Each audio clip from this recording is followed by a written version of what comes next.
सत्य के बंजारे कर बात कहूँ समझाए।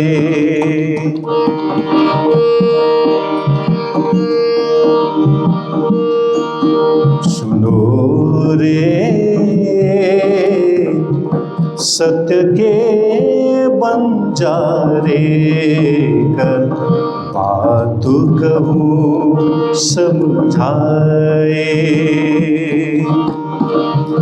या फंदबाजी रची माया की, या फंदबाजी रची माया की, तामे सब कोई रया मुरझाए।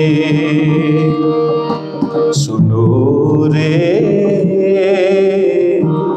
सत्य के बंजारे।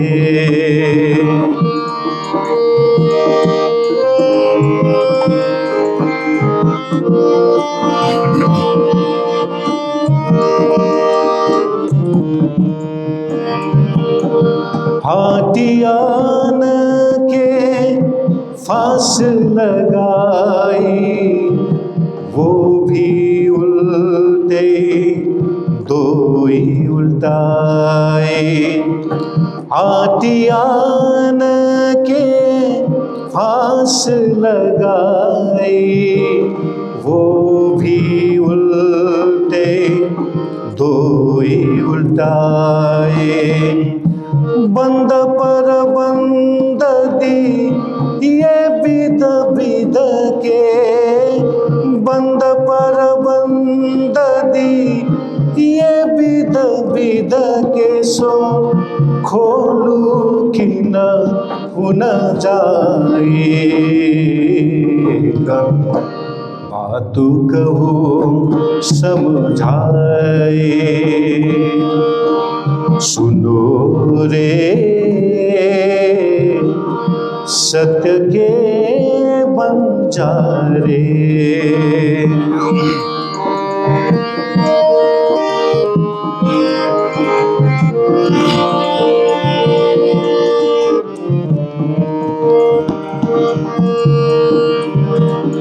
चौदह भवन लगा ही अंधेरी, झूठा को खेल झूठाए।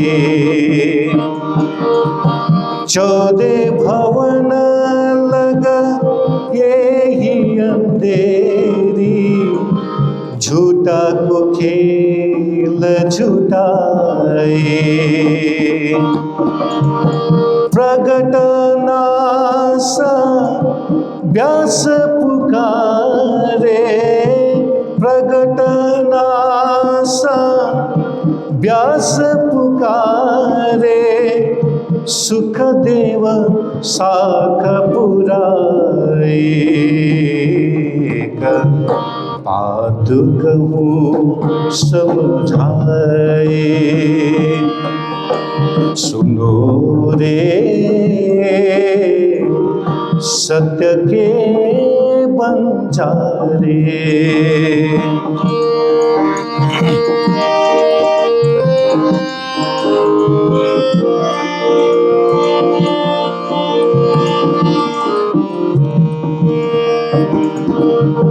लोक लाज मरु ज्यादा छोड़ी, तब ज्ञान की पदवी पाए। लोक लाज मर ज्यादा छोड़ी, तब ज्ञान की पदवी पाए। एक आग जो छोटी बुझाई, एक आग जो छोटी बुझाई, त्यों दूजी मोटी लगाएगा, बातु कहूँ समझाए। सुनो रे सत्य के बंजारे, बातु कहूँ समझाए। या फंदबाजी रची माया की, या फंदबाजी रची माया की, तामे सब कोई रया उलझाए।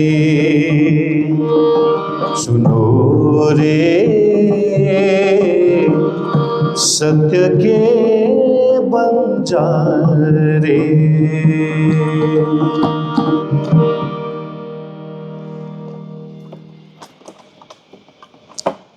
तुम सुति धनिये जगाइया, कहा आगे मौत का दिन। कई साख पुराई आपे अपनी, तो भी छूटे ना दुख अगिन, तो भी छूटे ना दुख अगिन। बोलो कृष्ण कन्हैया लाल की, श्री निजानंद स्वामी की, श्री प्राणनाथ प्यारे की, महारानी बाईजुराज की, महाराजा छत्रसाल की, गुरुजी मंगलदास महाराज की, श्री कृष्ण प्रणामी धर्म की, तीनों पुरी धाम की, सर्व सुंदर साथ की, सुख दिखाए वतन के प्रणाम। उपस्थित धर्मप्राण शिरोमणि सुंदर साथ जी, माताएं बहनें भाइयों, देखिए सत्कर्म सद्धर्म ये जरूरी है संसार में, क्योंकि सत्कर्म करने से समाज का उत्थान होता है, परिवार का भी उत्थान, समाज का भी उत्थान, देश का भी उत्थान, मानवता का उत्थान सत्कर्म करने से।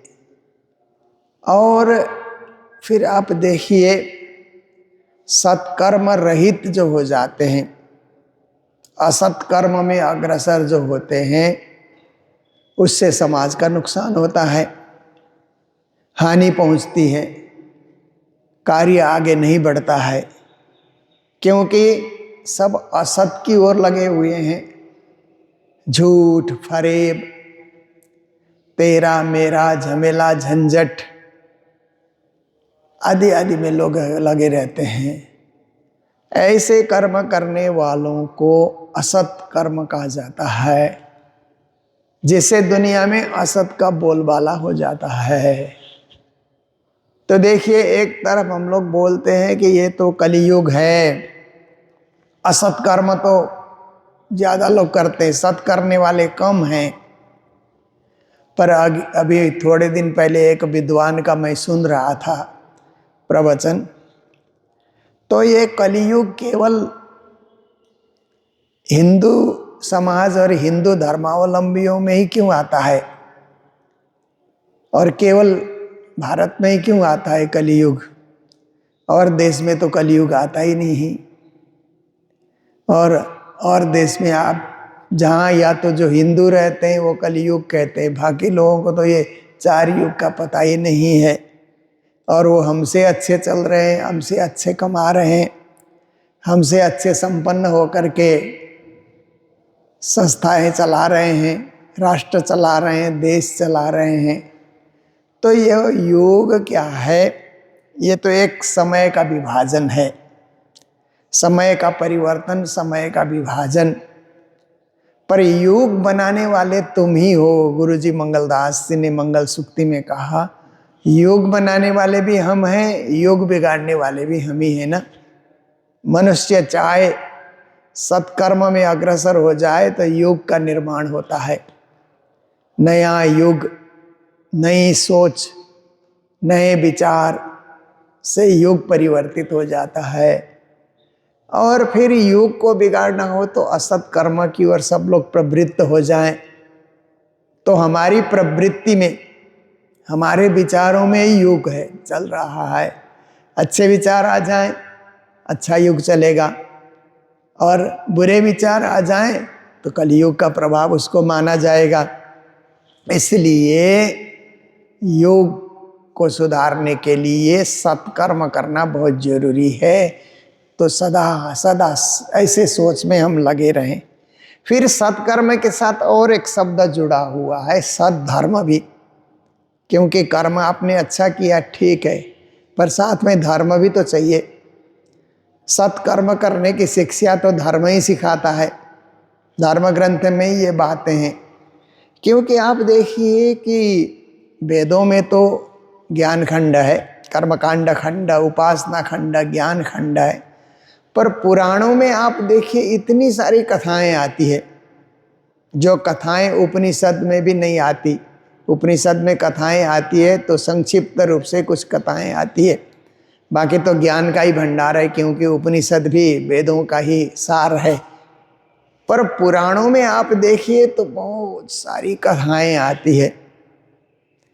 वहाँ पर महापुरुषों की कथाएं भी आती है, दुष्ट व्यक्ति की कथा भी वहाँ पर आती है, और इतिहास निर्माण करने वाले की कथा भी आती है, बिगाड़ने वाले की, असुरों की कथा भी है, सुरों की कथा भी है। भागवत में आप देखिए कई जगह असुरों की कथाएं आती है, कई सूर की कथाएं आती है। तो ये सब कथाएं भागवत में क्यों समेटा गया? पुराणों में इतनी सारी कथाएं क्यों समेटा गया?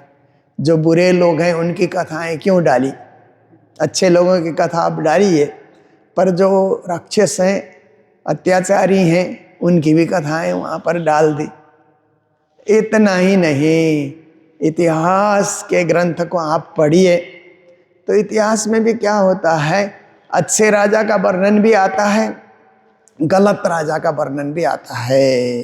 अच्छाई करने वाले का और देश निर्माण करने वाले का इतिहास भी आता है, देश बिगाड़ने वाले का इतिहास भी आता है।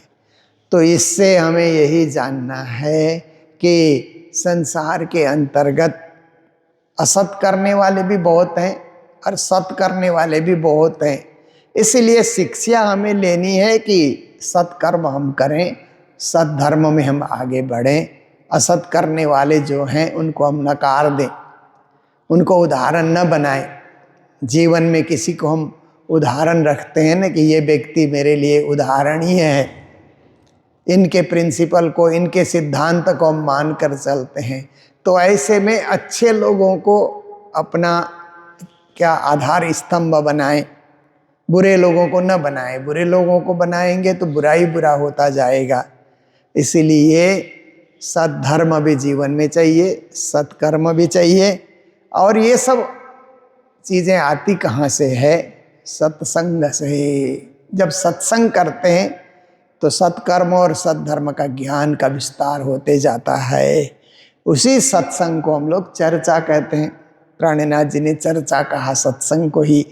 तो ऐसी चर्चा में हम लोग सब संलग्न हो रहे हैं और प्राणनाथ जी से जुड़ने का, वाणी से जुड़ने का, भक्ति से जुड़ने का हमें मौका मिल रहा है। तो ये प्रकरण तो पहले से चलता आ रहा है और इसी प्रकरण को हम आगे बढ़ाने जा रहे हैं। वतन अभिसरिया रे छले किए हैरान, इसी प्रकरण को आगे बढ़ा रहे हैं। सुख देखाए वतन के, वतन परम धाम को कहा गया है। अपने निवास स्थान, अपनी मातृभूमि, अपनी जगह को वतन कहा जाता है। ये वतन शब्द उर्दू का शब्द है और संस्कृत में उसी को देश कहा जाता है। अपना देश, स्वदेश, जो स्वदेश है उसी को वतन भी कहा जाता है। तो कहते हैं कि हमारे धाम धनी सदगुरु ने आकर के सुख दिखाए वतन के, परम धाम का सुख भी हमें दिखा दिया। उसका वर्णन, उसकी व्याख्या करके हमें परम धाम से भी उन्होंने जोड़ा और उस सुखानुभूति को भक्ति के माध्यम से हमारे जीवन में उन्होंने उतारा। सो भी कायम सुख लेखे, वो सुख भी अखंड सुख, कोई क्षणिक सुख या खंडित सुख नहीं, क्योंकि संसार का सुख तो खंडित सुख होता है ना। थोड़ी देर सुखानुभूति करते हैं, फिर वो खंडित हो जाता है, वो मिट जाता है। खाने का सुख, पीने का सुख, सोने का सुख। आप देखिए ठंडी के दिनों में, अभी ठंडी के दिन चल रहे हैं, तो सोने का भी एक सुख है कि आप आराम से बिस्तर में सोइए, कंबल ओढ़ करके सोइए, एक की जगह 2 कंबल ओढ़ करके सोइए। पर सुबह उठने का समय होता है तो सुख खंडित हो जाता है, सोने का सुख खंडित हो जाएगा। और उठने के समय में ठंडी भी लगती है तो थोड़ी देर दुखानुभूति होती है, कितने आराम से सो रहे थे, पर अब सो नहीं पाएंगे क्योंकि अब तो दिन उदय हो रहा है, कर्म करना है। तो आप देखिए दुनिया का सोने का सुख भी खंडित हो गया। खाने का सुख भी जब खा करके पूरा करते हैं तो वो भी खंडित हो जाता है, वहीं समाप्त हो जाता है। टुकड़े टुकड़े में दुनिया का सुख एकदम खंड खंड में, टुकड़े टुकड़े में हमको मिलता है। कहीं घूमने फिरने का सुख है तो थोड़ी देर हिमालय की चोटी पे चढ़ो तो सुख मिलता है, फिर आप देखिए पाँव थकेंगे तो फिर दुख का अनुभव होता है, सुख खंडित हो जाता है। तो ऐसे ही आप देखिए सिनेमा देखिए, थोड़ी देर आँखों के लिए मनोरंजन होता है, पर ज़्यादा देर में लगता है कि छोड़ो ये सब, ऐसा करके भी आपको अनुभव होने लगता है। पर परमधाम का सुख है तो अखंड, उसमें खंडित होने की बात ही नहीं है, चलता रहेगा चलता रहेगा। नदी में पानी बहने की तरह, नदी किनारे जा कर के आप बैठिए, पानी बह रहा है बह रहा है, अनंत काल से बह रहा है, अनंत काल तक बहता रहेगा। ऐसे ही परम धाम की जो है सुख धारा जिसको कहते हैं, उसका प्रभाव भी अनंत अनंत रूप से बना रहता है। ऐसे अनंत सुख, अखंड सुख परम धाम का धनी ने हमारे समक्ष प्रकट किया, तो भी छल छूटे नहीं। पर आप देखिए इतना कुछ पाने के बाद भी हमारे मन में जो छल है, छल तो माया का प्रभाव है ना, माया के छल बल वल अकल कहते हैं ना, ये तो माया के हथियार हैं। तो माया ने अपने हथियार हमारे अंदर डाल दिया है, छल करना, किसी के साथ किसी को ठगना, किसी को सताना, किसी को परेशान करना, किसी को आगे बढ़ने नहीं देना, ये भी छल का कार्य होता है। तो छल क्या है, माया का एक अंश है। तो छल के साथ पूरी माया भी पीछे से चल करके आती है। तो इतना कुछ परम धाम का अनुभव करते हैं, करने के थोड़ी देर बाद छल का प्रभाव हो जाता है, फिर वही संसार में, वही खिंचातानी में, वही खंडित विचारों में, वही जगत के काले धंधे में सम्मिलित हो जाते हैं। जो आपे आंखें अपनी देखे, श्री जी कहते हैं आप आंख खोल करके देख रहे हैं कि गलत हो रहा है, फिर भी हो जाता है। क्योंकि कभी कभी क्या है कि जब किसी को छल के अंतर्गत, माया के अंतर्गत गुस्सा आता है तो आंख खोल रहा है, जानता है, देख रहा है दुनिया को कि कभी गुस्सा, कई लोगों को गुस्सा फूटते हुए मैंने देखा है कि भरी सभा में अच्छे अच्छे लोग बैठते हुए, माननीय लोग बैठे हुए हैं, वहीं उसको गुस्सा आ जाता है, फिर चिल्लाने लग जाता है जोर जोर से। और कभी यात्रा में भी उसको गुस्सा आता है, चिल्लाने लग जाता है। कभी भोजन की थाली सामने आई तभी उसको गुस्सा आता है, फिर वहाँ चिल्लाने लगता है। तो आप देखिए कि सब कुछ पाया, परंतु माया का स्वभाव परिवर्तित नहीं हुआ, और माया का स्वभाव वही का वही रहा, तो पाने का अर्थ क्या हुआ? बहुत कुछ है पर उसका उपयोग नहीं है, उसका प्रभाव नहीं है जीवन में। इसलिए कहते हैं आँखा खोल करके देखने का अर्थ है कि हम सही सही कदमों से चलें, सही दिशा में चलें, सही गंतव्य को हम तय करें, प्राप्ति की ओर हम आगे बढ़ें, न कि जहाँ के जहाँ हम रहें। ऐसा नहीं होगा, हमारी यात्रा चलती रहे वहीं के वहीं। जैसे कोलू का बैल कहते हैं ना, तो जो पहले पहले तेल निकालते थे सरसों का, तो क्या करते थे कि पहले के ज़माने में क्या था कि बैल को घुमाया जाता था तो जहाँ पर उन लोगों ने अपने हाथों से तैयार किया है मशीन तेल निकालने के लिए, वो भी साथ साथ में घूमता है, तो उसमें से तेल निकलता है, फिर वो दब जाता है। बार बार घूमने से, वो मशीन दबने से सरसों दब जाते हैं, दबने के बाद वहाँ से तेल निकलता है। पर बैल तो फिर भी घूम के वहीं घूम रहा है, बैल कहीं नहीं जा रहा। कितना बैल घुमा होगा, 100 बार 200 बार बैल घुमा होगा, पहुंचा कहीं नहीं, वहीं का वहीं है।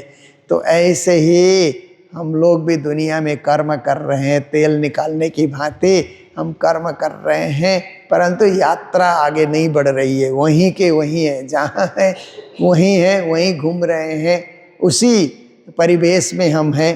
आगे हमने कोई यात्रा, आगे कदम हमने कुछ बढ़ाया ही नहीं है, तो कोई लाभ नहीं है। श्री जी महाराज कहते हैं इसलिए देखें कि हम कितना आगे बढ़ गए, कितना चले, कितना कुछ हुआ, इसका भी हम हिसाब किताब रखा करें और हमेशा आगे बढ़ने के लिए प्रयास करें। आँख होने का अर्थ यही है कि देख करके आगे चलते रहें, ताकि गंतव्य हमारा नज़दीक हो जाए, हमारे और परम धाम का जो फासला है वो कम हो जाए हमारी यात्रा से, ऐसा हमें सोचना चाहिए।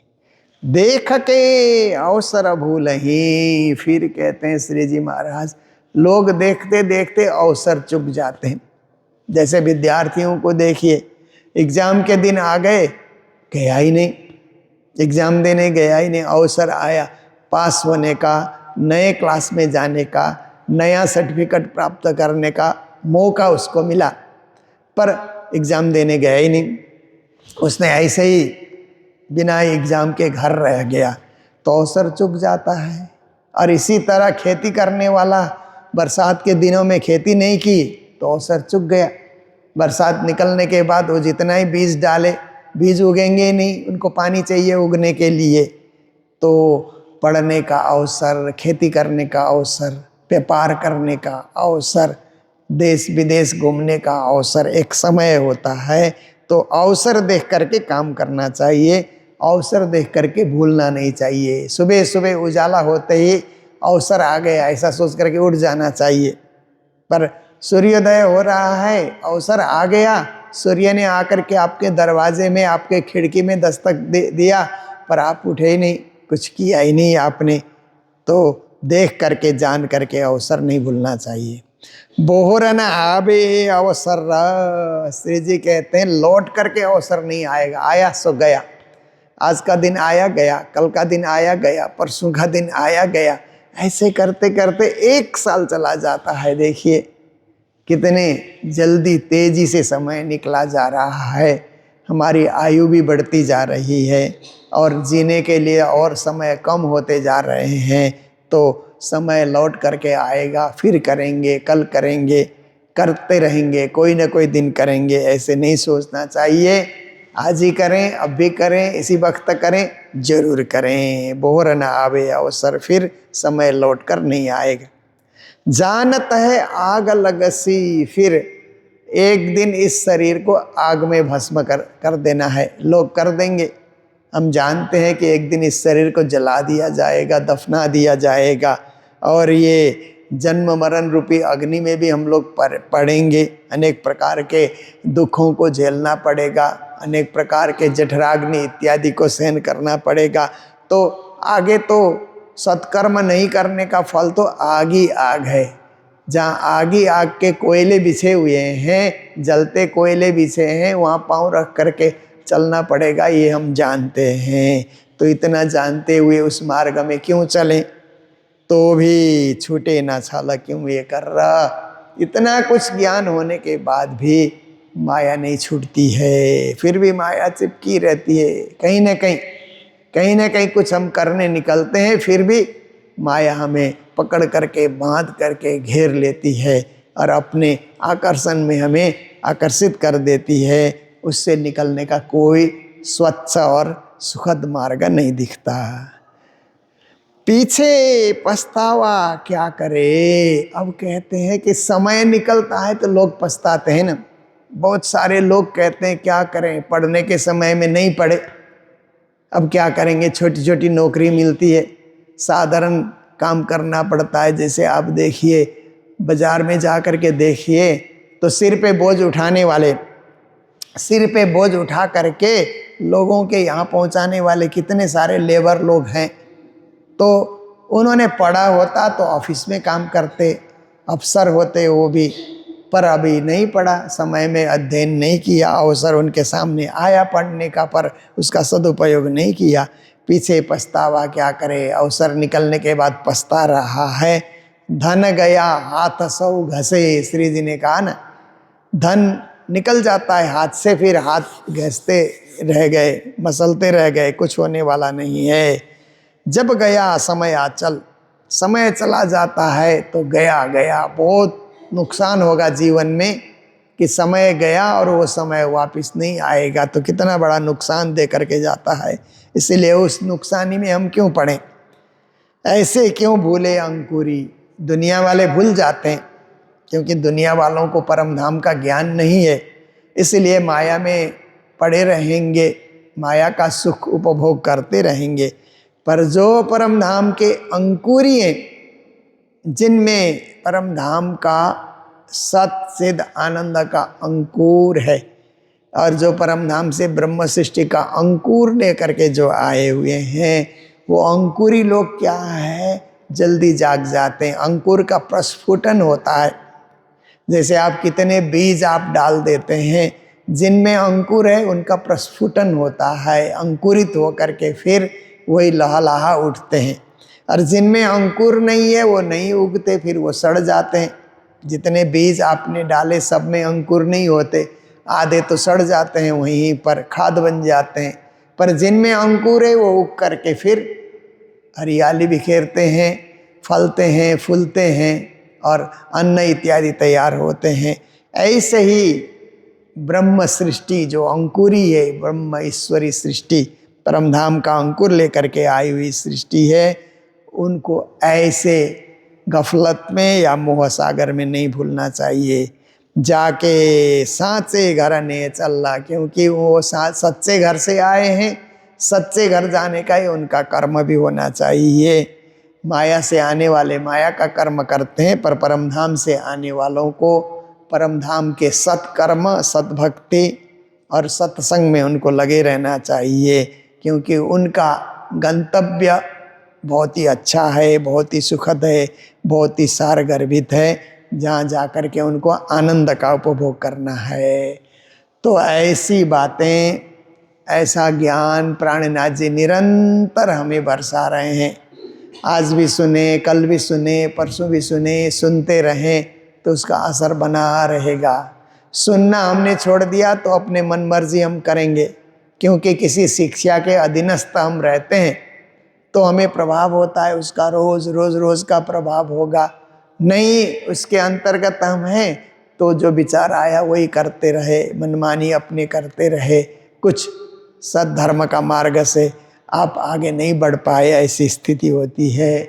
इसलिए गुरुजी श्री 108 मंगलदास जी महाराज ने रोज चर्चा सुनाने का, रोज चर्चा सुनने का नियम बांध दिया कि ये करना ही करना है। जैसे भोजन जरूरी है, ऐसे ही भजन जरूरी है, चर्चा जरूरी है, सत्संग जरूरी है।